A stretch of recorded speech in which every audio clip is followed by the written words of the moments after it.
When you've reached the point of needing to reject the avoidant person, when you've recognized that the relationship cannot work because of their patterns and their inability to show up consistently, how you execute that rejection matters significantly both for your own healing and for the lasting impact it has on them. There are two approaches to rejection: the emotional, reactive rejection that comes from a place of hurt and anger, where you tell them exactly how much they've hurt you, where you express your pain and your frustration, where you might beg them to change or attack them for their patterns before ultimately walking away. And the strategic, dignified rejection that plays the long game, that prioritizes your own healing and forward movement while creating the type of rejection that will haunt them far more than emotional displays ever could. The emotional rejection feels satisfying in the moment because it allows you to express all the feelings you've been holding, allows you to make them see your pain, allows you to have the final word about what they did wrong. But emotional rejection actually serves the avoidant's defensive narrative. It confirms their belief that you were too emotional, gives them something to point to as evidence of your instability, allows them to frame the ending as a result of your reaction rather than their patterns, and ultimately lets them off the hook because your emotional expression becomes the problem rather than their behavior. The strategic rejection, the rejection that plays the long game, operates differently. It comes from a place of calm clarity rather than emotional reactivity.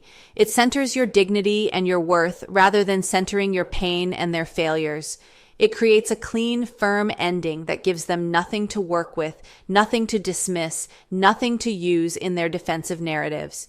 It communicates through your composure and your finality that you've made a decision from a place of strength rather than from a place of wound. And most importantly, strategic rejection sets in motion long-term consequences that compound over time rather than providing immediate catharsis that quickly fades. The avoidant might not feel the full impact of strategic rejection immediately.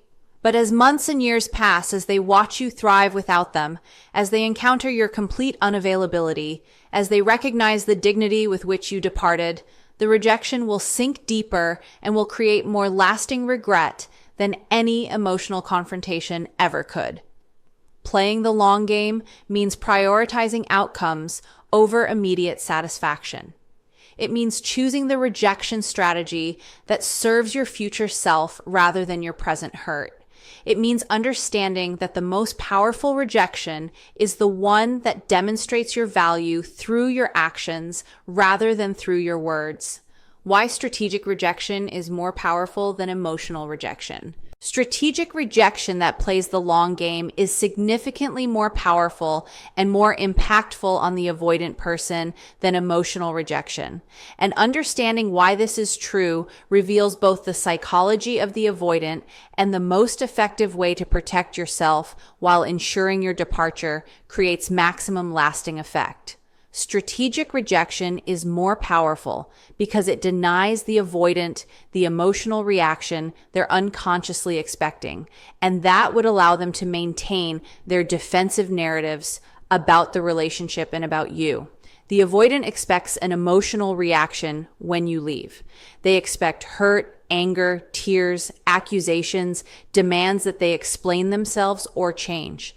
This expected emotional reaction serves their defensive system by confirming their narrative that you're too emotional, too needy, too invested in ways they couldn't match. Your emotional display becomes evidence that validates their withdrawal and their patterns. But strategic rejection denies them this validation. When you leave calmly with dignity, without emotional display or dramatic confrontation, you deprive them of the evidence they were looking for. They cannot point to your emotional reaction as justification for their patterns. They cannot frame your departure as emotional overreaction. They cannot dismiss you as unstable or too invested. Your calm, strategic rejection forces them to confront that the problem was their patterns, not your emotional responses, because there's no emotional response to hide behind. Strategic rejection is more powerful because it demonstrates strength and self-worth that makes them question their assessment of you and their assumption that they held more power in the dynamic.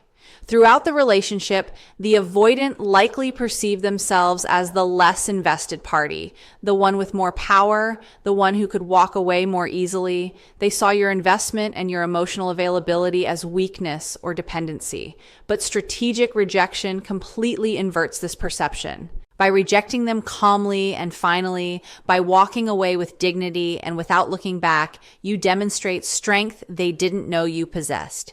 You prove that their assessment was wrong, that you're capable of choosing yourself over the relationship, that you have the power to walk away decisively.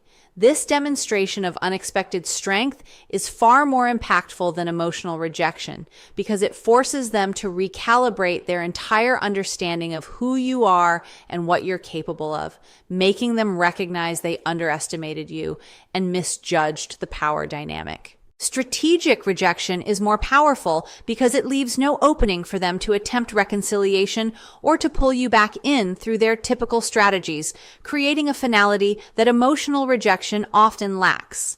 Emotional rejection, despite its intensity, often leaves openings. If you leave while crying and expressing how much you love them, they know you still care deeply and might be open to reconciliation. If you leave while angry and attacking them, they know they still affect you intensely and might be able to apologize or explain their way back in. But strategic rejection that's calm and final leaves nothing to work with. You're not expressing ongoing love they could appeal to. You're not showing anger they could soothe. You're simply done, and your composure makes clear that your decision is final and non-negotiable. This finality is more powerful because it removes their typical escape routes and forces them to actually face permanent loss rather than temporary upset they might be able to repair. Strategic rejection is more powerful because it protects your dignity and your self-respect in ways that emotional rejection does not, ensuring you don't give them memories of you at your worst that they can use to diminish you. When you reject them emotionally, when you're crying and begging or angry and attacking, you create memories for them of you in disempowered states. These memories make it easier for them to dismiss you later, to focus on how you acted in your pain rather than on the patterns that caused that pain. But strategic rejection creates a different memory. They remember you calm, composed, dignified, strong enough to walk away without falling apart. This memory is harder to dismiss and easier to respect. It's harder for them to devalue you when their last memory is of your strength rather than your pain. Protecting your dignity through strategic rejection serves you by ensuring you're not ashamed of how you handled the ending, and it serves the long game by ensuring they cannot easily diminish you in their memories. Strategic rejection is more powerful because it sets up a dynamic where you're moving forward while they're stuck processing what happened, creating diverging trajectories that compound the impact over time. Emotional rejection often keeps both people stuck for a period. You're stuck in your pain and anger. They're stuck in their defensive reactions to your pain and anger. But strategic rejection allows you to begin moving forward immediately because you're not carrying the additional weight of regret about how you handled the ending. You left with dignity. You made a clean break, and now you can focus on healing and growth. Meanwhile, the avoidant is stuck trying to process your unexpected strength and your final departure. As time passes, the gap between your trajectories widens. You're healing and growing while they're still processing and regretting. This widening gap is what makes strategic rejection powerful in the long game. The impact grows over time rather than fading. Strategic rejection is more powerful because it creates mystery and uncertainty for the avoidant that keeps you in their mind far longer than emotional rejection would. Emotional rejection provides closure of a sort. They know you're hurt. They know you're angry. They understand your emotional state. But strategic rejection leaves questions. Why aren't you more upset? How are you so composed? Have you already moved on? Were you never as invested as they thought? These questions keep them thinking about you, analyzing your departure, trying to understand what happened. The mystery created by your composure is more psychologically engaging than the clarity of emotional pain would be. They cannot stop thinking about you because they cannot fully understand your calmness. And this ongoing preoccupation is exactly what makes strategic rejection powerful. Strategic rejection is more powerful because it's grounded in genuine self-respect and self-protection rather than in a desire to hurt them or to make them feel what you felt, making it sustainable and authentic. Emotional rejection often comes from a desire to hurt them back, to make them feel the pain they caused you, to punish them for their patterns. But this motivation is exhausting to maintain and often backfires because it keeps you emotionally entangled with them. Strategic rejection comes from a different motivation: protecting yourself, honoring your worth, choosing your well-being over the relationship. This motivation is sustainable because it's about you, not about them. And it's more powerful because it's authentic. You're not performing strength you don't feel. You're actually making an empowered choice to leave a situation that doesn't serve you. The authenticity of strategic rejection makes it unshakable in ways that performed or reactive rejection never could be. The specific elements of rejection that create lasting impact. Strategic rejection that plays the long game includes specific elements and characteristics that work together to create lasting impact on the avoidant person while protecting your own healing and forward movement. Understanding these elements allows you to execute rejection in ways that serve both purposes: your freedom and their eventual recognition of what they lost. The first critical element is calm, composed delivery of your decision without excessive explanation, justification, or emotional display. When you reject the avoidant, your communication should be brief, clear, and calm. You're not interested in continuing the relationship. You've made your decision. You wish them well. That's sufficient. You don't need to explain all the ways they hurt you. You don't need to justify your decision with lengthy analysis of their patterns. You don't need to cry or yell or beg them to understand. Calm, brief communication of your final decision is more powerful than lengthy emotional explanation because it demonstrates that your decision is so clear and so final that it doesn't require defense or elaboration. The brevity denies them the detailed roadmap they might use to talk you out of your decision or to defend themselves against your accusations. The second critical element is complete implementation of no contact without exceptions, without responding to their reach outs, without leaving any openings for continued engagement. Strategic rejection requires absolute follow-through. You don't respond to their messages. You don't engage with their attempts to talk. You don't make exceptions for special occasions or for their expressions of regret. You block them on social media or make your profiles private. You remove them from your life completely. This completeness is essential for playing the long game because any breach in no contact gives them hope, gives them an opening to attempt to restore connection, and reduces the impact of your rejection. Complete no contact forces them to sit with the full weight of permanent loss without any relief or any opportunity to mitigate that loss through partial contact. The third critical element is visible forward movement with your life that they can observe from a distance, demonstrating that you're thriving without them rather than suffering in their absence. While maintaining no contact, you continue living your life in visible ways if you choose, pursuing your goals, spending time with friends, posting on social media about your activities and your growth if that's natural for you. The key is that any information they receive about you shows you moving forward, being happy, being engaged with your life. This visible thriving is a powerful element of long game rejection because it proves you're fine without them, that losing them didn't break you, that you're capable of creating a good life without their presence. This proof that you don't need them for your happiness is more impactful than any words you could say about not needing them. The fourth critical element is consistent maintenance of your dignity and your boundaries in any unavoidable encounters, treating them with polite distance but not with warmth or openness that might suggest availability. If circumstances force you into proximity, shared social circles, mutual friends, events, shared workplace, your behavior should be politely distant. You're civil but not warm. You acknowledge them, but don't engage in meaningful conversation. You maintain your composure and your boundaries without being dramatic or obviously avoiding them. This consistent dignity in all interactions, this refusal to be pulled back into connection or to show them that you're still affected, reinforces the finality of your rejection while demonstrating that you've genuinely moved to a place where they're simply not significant anymore. The fifth critical element is refusal to provide closure or detailed explanation that would ease their discomfort or allow them to feel resolved about the ending. The avoidant might want a closure conversation where they can understand what happened, where they can explain themselves, where they can reach some mutual understanding about the relationship's ending. Strategic rejection denies this closure. You don't owe them a detailed explanation. You don't owe them an opportunity to defend themselves. You don't owe them resolution that makes them feel better about what happened. The lack of closure keeps them stuck processing the loss, keeps them wondering, keeps the impact of your rejection active rather than allowing them to process it and move on. Playing the long game means understanding that their discomfort with lack of closure serves your purposes by ensuring they cannot easily dismiss or resolve the loss.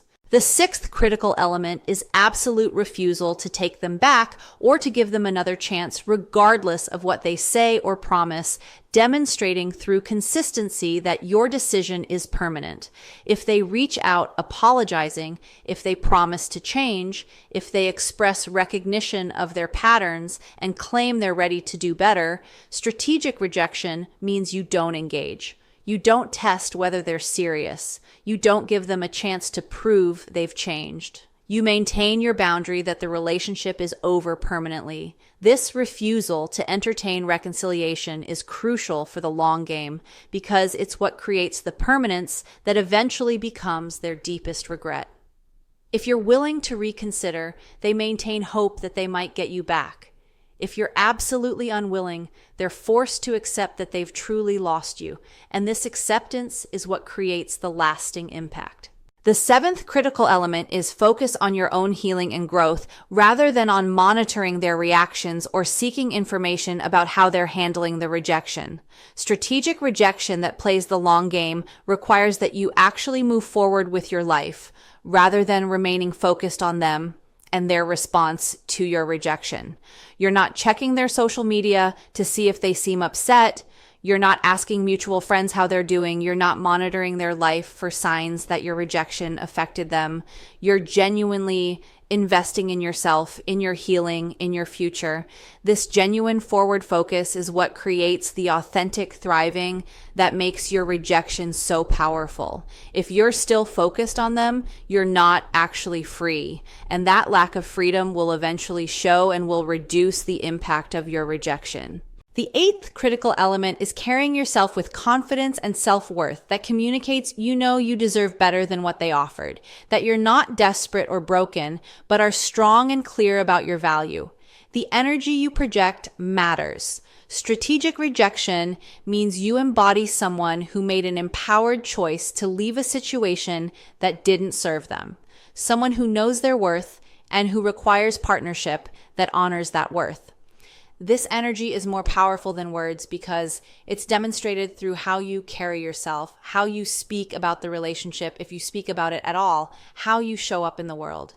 When the avoidant perceives this energy of self-worth and empowerment, when they see that you know you deserve better than what they could provide, it challenges them more deeply than accusations about their failures ever could. How playing the long game protects you while maximizing their regret. Strategic rejection that plays the long game serves a dual purpose. It protects your healing and your forward movement while simultaneously creating the conditions that maximize the avoidant's eventual regret. Understanding how one approach serves both purposes reveals why this is the optimal strategy for ending a relationship with an avoidant person. Playing the long game protects you by preventing you from remaining emotionally entangled with them through anger, hurt, or hope, allowing you to genuinely move forward rather than remaining stuck in the past. When you reject them emotionally, when you maintain contact to argue or to see if they'll change, when you focus on making them understand what they did wrong, you remain tied to them psychologically and emotionally. You're still organizing your emotional energy around them and your relationship with them. But strategic rejection that plays the long game cuts these ties. You make a clean break and you focus on yourself. This allows your emotional energy to redirect toward your own life, your own growth, your own healing. You're not stuck in loops of anger or hurt or hope regarding them. You're free to actually process the relationship and move beyond it because you're not maintaining active engagement with them or with the ending. Playing the long game protects you by ensuring you don't compromise your dignity or give them ammunition to use against you in their defensive narratives or in their discussions with others.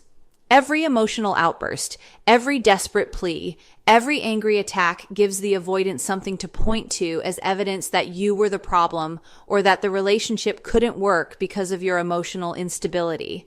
But strategic rejection gives them nothing to use against you. They cannot tell people you are crazy or desperate or cruel.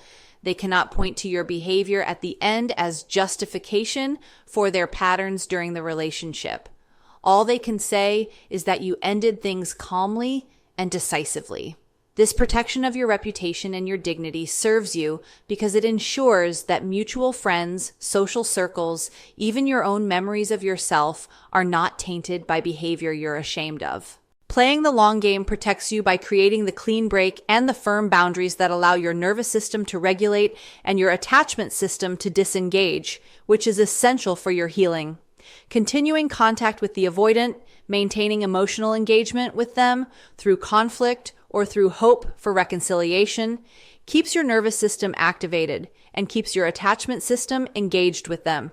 This prevents healing because your system cannot settle when it's still in active relationship with the source of dysregulation. But strategic rejection creates the space and the separation your system needs to calm down, to recognize you're safe without them, to disengage the attachment and begin forming new patterns. This physiological and psychological disengagement is necessary for your healing and is only possible when you maintain firm boundaries and genuine distance. Playing the long game protects you by allowing you to maintain your self-respect and to avoid the shame and regret that often follows emotional rejection, ensuring you're proud of how you handled the ending rather than ashamed. Many people who reject partners emotionally later feel shame about how they acted in their pain, regret about things they said or did, embarrassment about how they behaved. This shame and regret add to the pain of the relationship ending and complicate the healing process. But when you reject someone strategically, when you handle the ending with dignity and composure, you have nothing to be ashamed of later. You can look back on how you handled the ending with pride rather than with regret. This self-respect supports your healing and your sense of yourself as a strong, capable person who can handle difficult situations with grace. While protecting you in all these ways, playing the long game simultaneously maximizes the avoidance regret by creating conditions where the impact of losing you grows over time rather than fading. The immediate impact of strategic rejection might be less dramatic than emotional rejection. You're not giving them the big emotional scene that drives home how much they've hurt you. But strategic rejection sets up a dynamic where the impact compounds over time. Initially, they might feel relief that you left without drama, but as time passes, as they observe your thriving, as they recognize your complete unavailability, as they compare others to you and find everyone lacking, the full weight of what they lost begins to sink in. The regret grows rather than fading because your visible thriving keeps proving that you're better off without them, that you don't need them, that they were the problem. This growing regret is far more powerful than immediate pain that fades with time. Playing the long game maximizes their regret by denying them the comfort of believing you were too emotional or too invested, forcing them to confront that you were strong enough to walk away because their behavior was unacceptable. If you leave emotionally, they can tell themselves you left because you couldn't handle the relationship, because you were too needy or too demanding, because you overreacted. These narratives protect their ego and minimize their responsibility. But strategic rejection denies them these narratives. You didn't leave because you were too emotional. You left because you were strong enough to recognize that their patterns were unacceptable and you deserved better. This recognition that you left from strength rather than from weakness is harder for them to dismiss and creates deeper regret because it places responsibility squarely on them and their patterns. Playing the long game maximizes their regret by demonstrating over time that you're not just surviving without them, but genuinely thriving, proving that their absence improved your life rather than diminishing it. The avoidant might hope or expect that you'll struggle without them, that you'll miss them terribly, that losing them will negatively affect your life. This hope, if confirmed, would ease their guilt and would validate their importance. But when they observe you thriving, being happy, achieving goals, possibly finding a healthier relationship, it proves the opposite. You're better off without them. Their presence in your life was limiting you rather than enriching you. This proof that you don't need them and are actually better without them creates profound regret because it makes clear that they weren't the prize they thought they were, that you could have had a good life with them if they'd been capable, but you're having an even better life without them.